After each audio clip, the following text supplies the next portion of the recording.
Fortunate one, paradise must be won. Paradise must be won each day and each night, through darkness and through light. Cry it out to the world. Spread the word. Spread the word of Islam.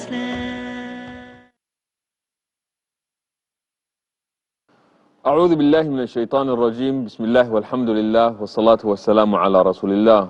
In the name of Allah, the Compassionate, the Most Merciful, all praise is due to Allah, and may His peace and blessings be upon our beloved Prophet Muhammad sallallahu alaihi wasallam. I begin by greeting my brothers and sisters. Assalamu alaikum wa rahmatullahi wa barakatuhu. May the peace and the blessings and the mercy of Allah be upon all of you. And welcome to this program where we have a beautiful journey with a world-renowned scholar, a beloved teacher, a father figure to many, a leading scholar, an expert on Ibn Taymiyyah, an expert on Islamic philosophy. And we are invited to this journey with our beloved guest here for the day and for the few coming days, Dr. Jaafar Idris. Dr. Jaafar, it is such an honor to have you with us. And I am, and I believe like many of our audience, we're really looking forward for this. And if we can start by introducing who Dr. Jaafar Idris is. Bismillah ar-Rahman ar-Rahim. I have been asked questions several times, and I find it embarrassing. One finds it embarrassing to talk about oneself, especially if you don't have something great to say about yourself, and that applies to me. But anyway, I hope I will give you a brief account of my life. I was born in a city in the Sudan that is by the Red Sea, called Port Sudan. And that name was given by the British because at that time the British were ruling the Sudan. I was born on 15th June 1931, so I am still young. So and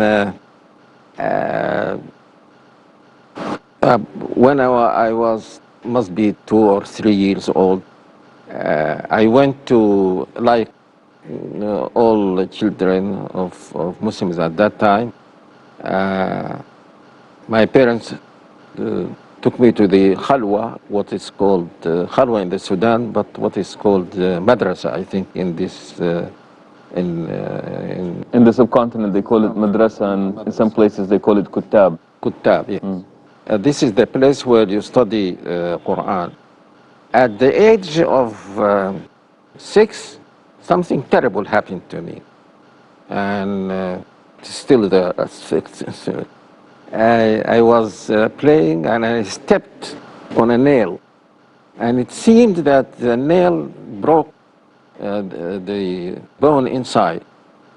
But for some reason, no one at that time could cure this, and I stayed in bed for about 3 years. Now, when one doctor decided to amputate my leg. My father agreed, and many of the people who were consulted agreed, but my mother said no. He told her that this might, he might die. She said, better die with 2 legs than live with one. So I'm very grateful to her for still having 2 legs. I wonder what were her reasons if the doctor said... I don't know. I don't know. But the result was, when the wounds were cured, that my foot became smaller than the other foot, and my leg shorter than the other. But anyway, that was better than nothing, than not having any leg at all. And this is happening at the age of 9? I don't know where it happened. No, The accident happened at the age of 6. But we discovered that the leg was shorter only later on, perhaps 9 or 10 weeks, because I was limping. And when I was asked why do I limp, I didn't know until I went to the hospital, and when British physician measured it and said, of course you must limp because your leg is shorter than the other leg. And then, but there was some good, as you know, some good can come from some terrible things that happened to it. I realized that people of my age were very much ahead of me in their in school. So I came to study with real enthusiasm. Catch up. Now, I used to get up in the morning, go to the Islamic school, then at about 7 or so, go to this regular secular school at this was the time of the British. Then I come from school, go to the Islamic school. Then in the evening I go to the Islamic school, and so on. This went for some time. When I was, I don't know what exactly was my age, but it was very early in my life that some of my relatives were Sunnis, and they told me about the Sunnah, and this is shirk, this is so and so, and I joined their group. My father and mother used to belong to a Sufi order. Don't want to mention the name, but and I was told that these Sufis commit certain kinds of shirk. I'm sorry, Sheikh, just for the benefit of our audience, when we use the word shirk, we are referring to associating others with the Creator, Allah subhanahu wa ta'ala.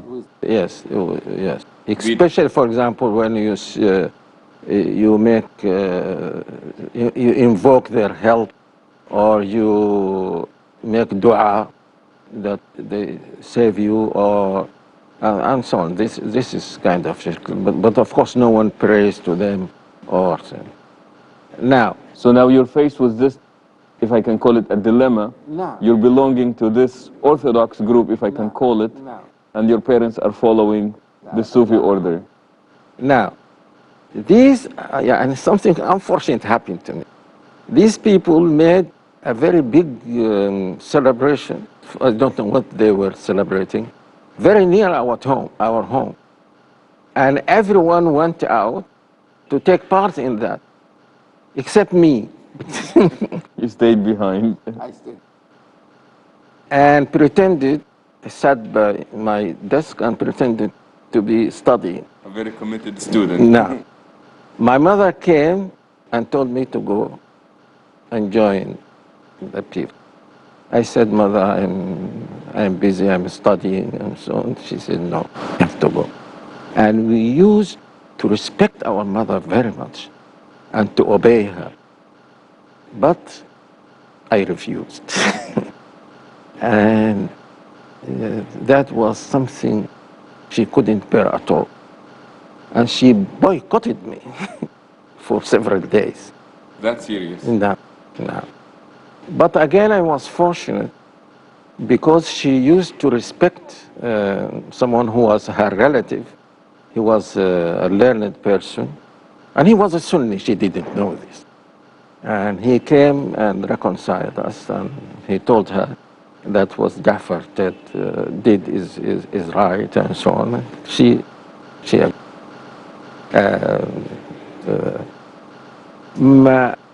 the best thing that I think I did as a da'iyah, and I hope Allah will accept it as a good deed, is that my mother and father came to the Sunnah through me. Now, my mother changed, and for my father it was not difficult. He was hafiz of the Quran, and he used to ask me to come and read to him some of the books that I was reading. So, and when my mother changed, I asked her, I said, I told you about many things. What was it that Did it for you? yeah, she said, and I say this, and I want everyone to to see, and don't belittle people. My mother was not a learned woman or so, but the hadith and the verses of the Quran can be used even with very common people. Sheikh, I am sorry. I'm really interested in knowing what it is that had your mother change her mind, but we have to take a short break. Please do stay tuned to find out what really happened, and we will be back, inshallah. Spread the word of Islam. Spread the word of Islam. Assalamu alaikum wa rahmatullahi wa barakatuhu. May the peace and the blessings and the mercy of Allah be upon all of you, and welcome back to this beautiful journey where we have as our guest our beloved teacher, Sheikh Jaafar Idris. Sheikh, I stopped you when you were telling us that your mother has changed her mind regarding the Sufi order that she was following, and you asked, what is it that did it for you? Of course, the worst thing that they were doing was to invoke the help of some people whom they called saints, and who were supposed to be descendants of the Prophet Sallallahu Alaihi Wasallam. So I told her about a hadith. It is a long hadith, but in which the Prophet Sallallahu Alaihi Wasallam called upon his relatives, the tribes and so on, until he came to his own daughter Fatima. And he told them all, something like, I cannot save you. لا أغني عنكم من الله شيئا. She said, I said to myself, we are following all these saints because they are descendants of Aisha. And now the Prophet is saying this to Aisha. That was the reason why, alhamdulillah, she changed. That is beautiful. And Sheikh, you started by saying, never belittle sharing a hadith or the ayah with people. Yes. And that's because this is an example of how she thought about the hadith that you related to her. Wow. And I remember something else also. I was reading to her the verses about Maryam. And the verses that Yusuf recited yesterday. And when I came to the verse where Isa said, Inni Abdullah, wallahi, she almost jumped. She almost jumped. Inni Abdullah atani al-kitab waj'alni mubarakan. Naam. And this is in reference to what is mentioned in Surah Al-Imran. Isa said, I am the servant of Allah. Naam, when she pointed to him, and he said, I am the servant of Allah.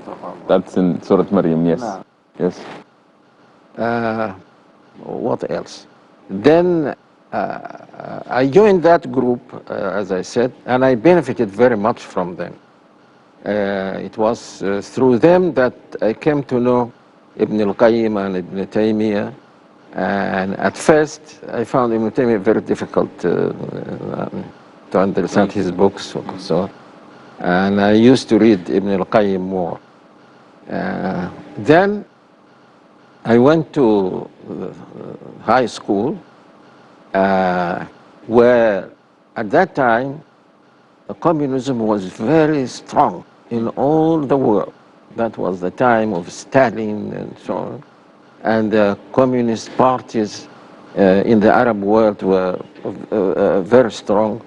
And there were communists in the school. So we now, our activities now shifted from talking to the common people about saints and so on, we started talking to these our own colleagues about the existence of the Creator, about the falsehood of communism, and it was at that time that I started reading something about communism. And it was at that time that I read almost everything that Sayyid Qutb wrote. And also at that time that I read some of Abu Hassan al-Nadawi's book, some of Mawdudi's books. And all the time we had in our mind something to keep you on the path. yeah, to lose as I'm against people who were rejecting anything in the religion, and that is, I think, that had an effect on me, because I became more and more interested in arguments and in proofs and so on. That is why the first book that I wrote, perhaps that is the reason, in Arabic, was physics and the existence of the Creator. Then I went to university where I studied philosophy. And I still remember that when I started studying, looking at communism from a philosophical point of view, I found it very much weaker than I thought it would be. I don't want to spend much time on that. Then the university sent me, when I finished, I studied philosophy as a major subject and economics as a minor one.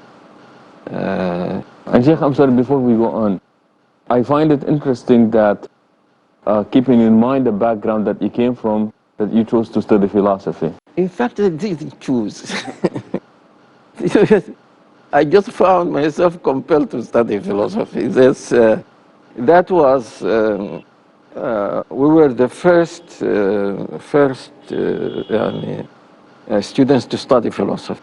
I was staying with some of my friends in a students' club, and we were talking about what subjects we choose when we go to was it second or third year. And one of them, Jaafar, there is something new, there is something interesting, why don't you try it? That's philosophy. And that was just, that's how you started. That was how I studied. But then our professor of philosophy was from Sweden, and because, as I told you, I used to argue and so on, and he liked that very much, and he told me, "You are a born philosopher." So he encouraged me. Then went to Britain to do my master's and then PhD. But then I had to interrupt my studies, go back to the Sudan for political reasons. I wanted to take part in political activities after the independence of the Sudan. No, not the independence. After there was the Sudan was ruled by a military government, Aboud, and then after him there was democracy and there was a chance for taking part in politics. So I went back. Then after some years, I went back to the university and resumed my studies. And I was again very fortunate. The supervisor was from Britain, and he suggested to me, it was him who suggested to me. I was writing on the topic of causality, just from a philosophical point of view. And I referred to something Islamic in the first, I think, chapter that I wrote. And he said, "Oh, why don't you make the whole thesis about this?" So I made the thesis on the Islamic concept of philosophy. And according to this British, what do you call, regulations also, the supervisor had the right to make, to elevate or what, they cease the masters into a PhD. And he did that, so I never got a master's degree. I went to PhD. He thought your master's thesis was good enough. To be, yes, that was just the first chapter that I wrote. And I was very fortunate. He never, as I say in Arabic, he never said to something that I wrote why you wrote it, and to something that I neglected to mention why you didn't mention it. So I was very fortunate. No. And now, looking back to studying philosophy, you think if you had the chance to maybe choose another subject of studies, would you have chosen philosophy? Yes, I would have chosen philosophy. And I think I benefited from it very much. And Ibn Taymiyyah said something very interesting about philosophy. Perhaps you know, he said something, I mean, that seems to be unbelievable. He said he used to argue with the philosophers. When he was only 14. At 14, people don't know cannot understand what the philosophers say. He said something strange about two strange things. One is that he said that philosophy trains you to look into minute things, النظر الدقيق. In another place, he said that had it been for the fact that Allah subhanahu wa ta'ala made us better than these philosophers by the Quran and the Sunnah, they would have been the wisest people. And he was referring to Greek philosophers. Now, so I would go back and study. Now, and we're also fortunate that the philosophy that professor concentrated on was something very useful. It was not just the ideas of this and that. It was something that is called philosophy of science. And the philosophy of science is like usul al-fiqh. Usul al-fiqh compared to fiqh is like philosophy of science compared to the different science. And that is why sometimes they call it the same thing. For example, the foundations of physics, philosophy of biology, and so on, in which they study almost the same thing that the usuliyun study in relation to the Sharia. Islamic jurisprudence, foundations, principles versus jurisprudence itself. Sheikh Jaafar, this is getting more exciting. And as it's getting more exciting, time is getting very close to the end of this part of our program in this journey with Sheikh Jaafar Idris. Thank you for joining us, and definitely, Sheikh, thank you for being here with us. And inshallah, we will be meeting again with the Sheikh, so please do join us when we meet next time. Until we meet you, then we say so long, and assalamu alaikum wa rahmatullahi wa barakatuh. Spread the word, oh man. Spread the word of Islam. Oh, fortunate one, paradise must be won. Paradise must be won each day and each night, through darkness and through light. Cry it out to the world. Spread the word. Spread the word.